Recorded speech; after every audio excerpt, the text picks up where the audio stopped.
Death is the only thing in life that is guaranteed, and yet it's the one thing we spend most of our lives trying not to think about. We plan our futures. We worry about careers, relationships, success, as if time is endless. But beneath all of it, there's a quiet awareness. This will end.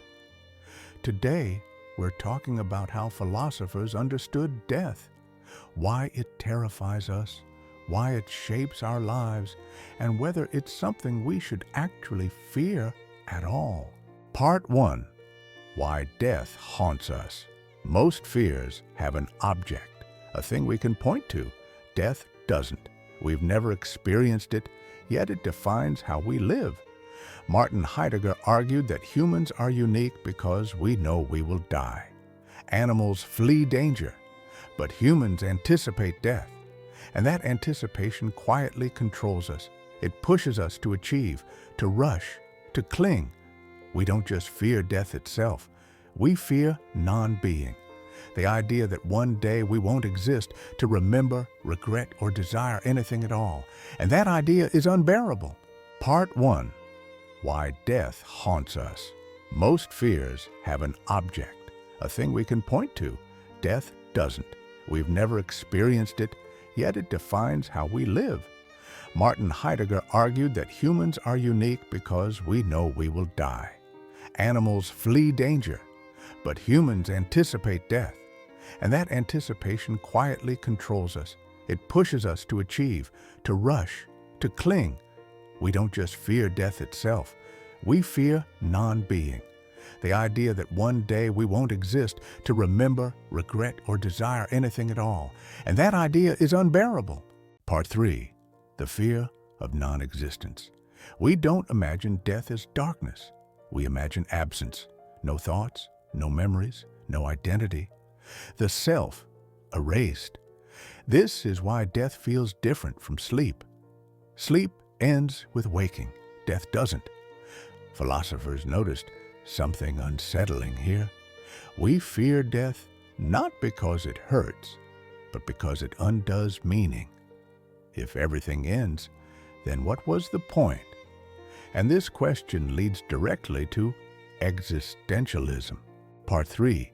Camus and the absurd. Albert Camus believed that death creates the absurd. We search for meaning. The universe offers silence. We want permanence. Life gives impermanence. Death exposes this contradiction. For Camus, the problem wasn't death itself. It was living while knowing death is inevitable.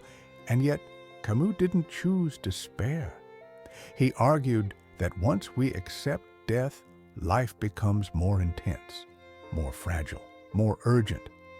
One must be content with the absurdity of wanting eternal life and lack thereof in the universe. Part 4. Schopenhauer, Death as Release. Arthur Schopenhauer took a darker view, as always. He believed life is driven by endless desire, a cycle of wanting, suffering, boredom, and repetition. From this perspective, death isn't a tragedy. Life is.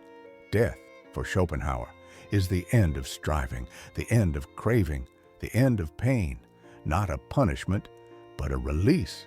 He didn't glorify death, but he refused to see it as the ultimate evil. In a world built on suffering, the fear of death may be misplaced. Part 5. Heidegger, Death gives life meaning. Martin Heidegger didn't see death as something that simply happens at the end of life.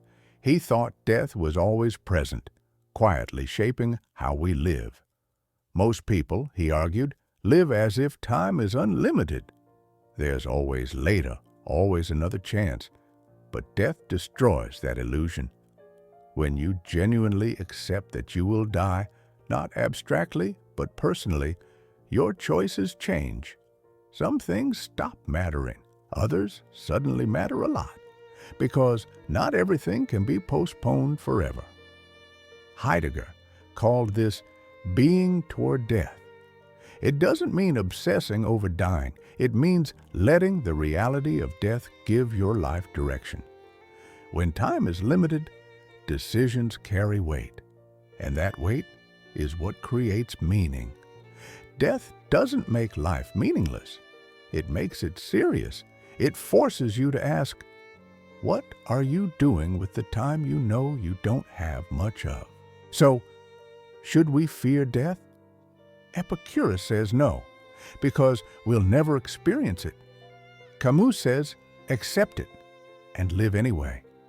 Schopenhauer says it ends suffering. Heidegger says it gives life its weight. Maybe death isn't the enemy. Maybe the real tragedy is never truly living because we're afraid of losing life.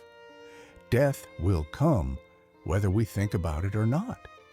The question is, what will you do before it does?